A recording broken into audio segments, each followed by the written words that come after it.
Hey, what's up guys, and welcome back to another episode of Super Gaming Minute, the channel dedicated to all things Nintendo and gaming. In today's video, I want to talk to you about the rumored remakes of Zelda Oracle of Ages and Seasons. But before we get into everything, don't forget to give the video a like if you guys are excited to learn more about these new remakes. Share the video with a friend who's also a fan of the Oracle games, and of course, the most important thing that you guys can do to help the channel grow would be to subscribe to Super Gaming Minute if you like talking all things Nintendo and gaming. We release 1 to 2 new videos every single week, and the only way to stay up to date with each and every video that we release be to subscribe and to ring the notification bell. And with all that said, let's get right into the video.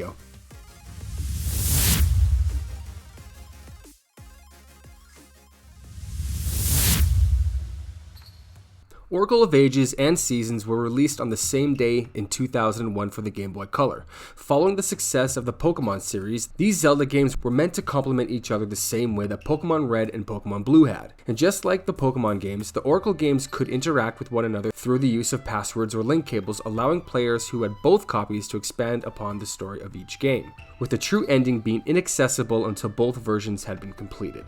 Although initial plans were for the games to be a trilogy, with the third game due to be released soon after and being titled the Triforce series. Unfortunately, as we all know by now, that third game had never been released for whatever reason. Which begs the question, did we truly witness the true ending of the series? Or is that secret locked behind the never released third entry in this series? It's a bold question, but let's save that for another video. The games were released and met with commercial and critical success, with critics listing the games as being among the best on the Game Boy Color. And now, over 20 years later since the initial release of the games, there are new rumblings of Nintendo possibly remaking these games. This rumor is not new. Pokemon leaker Marco Maro released this information all the way back in July of 2021, and yes, Marco Maro's reputation is spotty at best, but I still want to add my 2 cents about the possible remake. At this time, I think we can all agree that the Legend of Zelda 35th anniversary is not in the cards, unfortunately. But we don't need an anniversary for Nintendo to remake their classic Zelda titles. We've seen that with the re-release of Wind Waker, Twilight Princess, Link's Awakening back in 2019, and of course the most recent remake of Skyward Sword HD, which I guess could technically be part of the 35th year anniversary. I'm not really sure. Now, the reason I'm talking about this now is because of Marco Maro's remarks of these games being released in either 2022 or 2023. And with it now being 2022, I thought it might be a good time to go over what we know. Unfortunately, we don't know a lot. That one tweet in July is all we've really heard since then, at least it's all I've heard since then.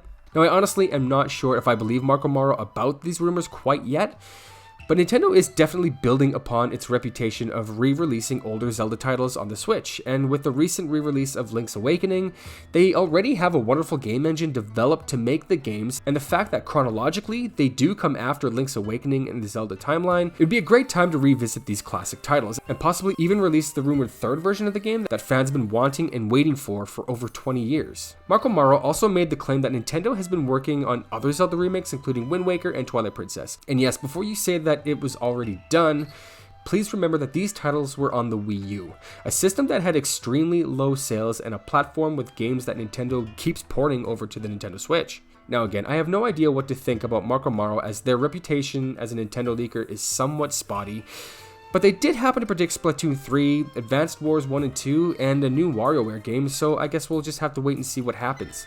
Now, to further my thoughts on this issue, I do somewhat believe that Nintendo is working on a mixed bag of Zelda releases. I mean, there have been rumors on top of rumors on top of rumors of different Zelda games being ported and remade for the Switch, and I have to believe that some of these rumors must hold some validity, and the Oracle games seem like they should be next in line to be remade to complement the newly remade Link's Awakening, especially since it was a commercial success itself. Plus, the game was beautiful, the engine developed to build that game must not be wasted on a one-and-done project. Alright guys, this was just a short video to kind of air my thoughts on what I think about these rumors. But what do you guys think? Do you think we'll see Nintendo remake Oracle of Ages and Seasons for the Nintendo Switch? Or do you believe that Nintendo was done for the time being on these 2D Zelda remakes? Comment your thoughts below and let's start a conversation. Also guys, don't forget to give this video a like if you found it entertaining, share it with a friend who likes talking all things Legend of Zelda, and of course, the most important thing you guys can do to help the channel grow would be to subscribe to Super Gaming Minute if you guys like talking all things Nintendo and gaming. We release 1 to 2 new videos every single week, and the only way to stay up to date with each and every video we release would be to subscribe and to ring the notification bell. And with all that said, thank you guys so much for making it to the end of this video. You know I appreciate each and every one of you guys, and as always, keep on gaming.